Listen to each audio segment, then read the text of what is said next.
আমি স্যাৰ এই তিনিটা হেল্পিং ভাৰ্বক আমি কেনেকৈ ইউজ কৰোঁ তাকে আজি আমি খুব ধুনীয়াকৈ আলোচনা কৰিম। তো বন্ধুসকল আপোনালোকে ভিডিঅ'টো শেষলৈকে চাই থাকিব, নিশ্চয় কিবা শিকিব পাৰিব। আৰু এই তিনিটা হেল্পিং ভাৰ্বক দি আমি বহুতো সেন্টেন্স গঠন কৰিব পাৰিম, তাকে আমি আজি আলোচনা কৰিম। তো এতিয়া আমি ভিডিঅ'টোলৈ আগবাঢ়িছোঁ।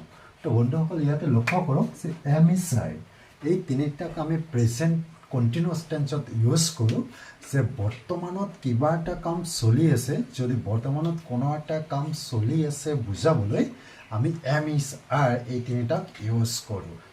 কিবা একশ্যন হৈ আছে বৰ্তমানত, ডেট মিনছ প্ৰেজেণ্ট কণ্টিনিউয়াছ টেন্সত। ইয়াতে লক্ষ্য কৰক, আমি এক্সাম্পল সহকাৰে বুজিবলৈ চেষ্টা কৰিম। তো এমটো আমি ইউজ কৰোঁ আইৰ লগত, যে আই এম তো আইৰ লগত আমি এম ইউজ কৰোঁ। তো নিশ্চয় বুজিব পাৰিছে। তো ইয়াত কেইটামান আমি এক্সাম্পল লৈছোঁ, লক্ষ্য কৰিব যে মই লিখি আছোঁ, তো এইটো বৰ্তমানত কামটো চলি আছে, যে লিখা কামটো বৰ্তমানত চলি আছে। তো এইটো আমি ইংৰাজীত এনেকৈ লিখিব লাগিব যে আই এম ৰাইটিং। মই ভাত খাই আছোঁ, আই এম ইটিং ৰাইচ। যে মই ভাত খাই আছোঁ, আই এম ইটিং ৰাইচ। তাৰপিছত লৈ লক্ষ্য কৰক, মই খোজকাঢ়ি আছোঁ, চ' এইটো লিখিব লাগিব আই এম ৱাকিং। মই শুই আছোঁ, আই এম শ্লিপিং। মই টিভি চাই আছোঁ, আই এম ৱাচিং টিভি। মই পঢ়ি আছোঁ, আই এম ৰিডিং।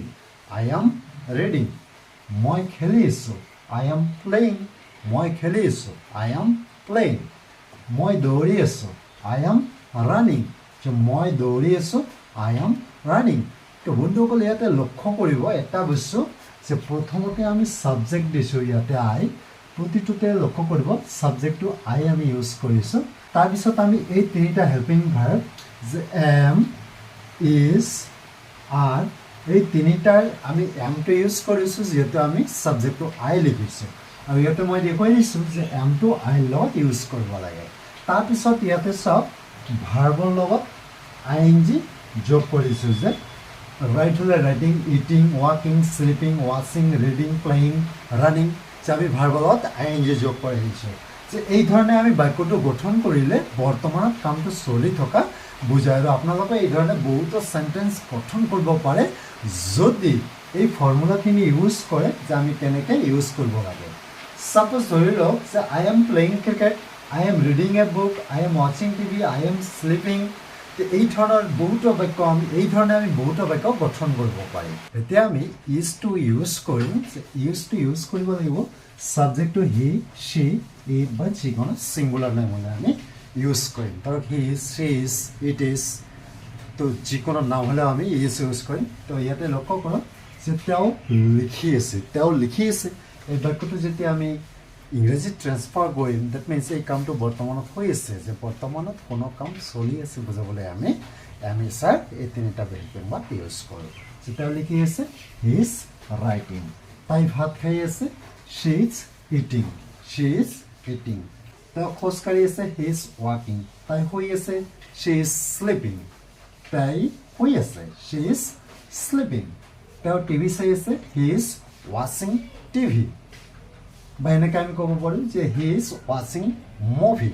তো আমি এই ধৰণেও ক'ব পাৰিম। যে ৰীণাই পঢ়ি আছে, তো ৰীণাটো হৈছে নাম এটা, তো ইয়াৰ লগত আমি ইউজ কৰিছোঁ,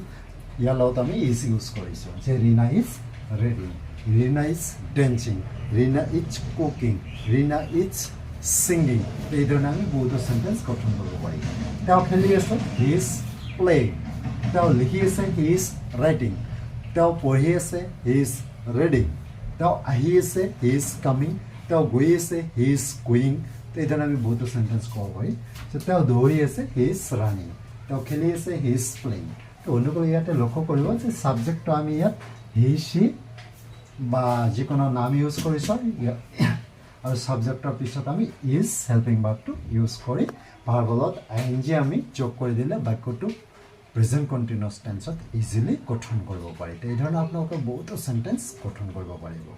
তো বন্ধুসকল এতিয়া আমি আৰটো ইউজ কৰা শিকিম। যে আৰটো ক'ত ইউজ কৰিব লাগিব, যে আৰটো আমি ইউজ কৰিম ছাবজেক্টটো উই বা দে বা ইউ বা এটাতকৈ অধিক নাম হ'লে আমি আৰ ইউজ কৰিম। ডেট মিনছ প্লুৰেল নাম্বাৰ ক্ষেত্ৰত আমি আৰ ইউজ কৰিম। তো ইয়াতে লক্ষ্য কৰক আমি লিখি আছোঁ we are writing আমি লিখি আছোঁ we are writing ইহঁত ভাত খাই আছে they are eating rice ইহঁত ভাত খাই আছে they are eating rice বৰ্তমানত কামটো চলি আছে বুজাবলৈ আমি খোজকাঢ়ি আছোঁ we are walking তুমি শুই আছা you are sleeping তুমি শুই আছা you are sleeping ইহঁত টিভি চাই আছে they are watching TV ইহঁত টিভি চাই আছে they are watching TV তুমি পঢ়ি আছা you are reading তুমি পঢ়ি আছা you are reading আমি খেলি আছোঁ we are playing আমি খেলি আছোঁ we are playing ইহঁত দৌৰি আছে they are running ইহঁত দৌৰি আছে they are running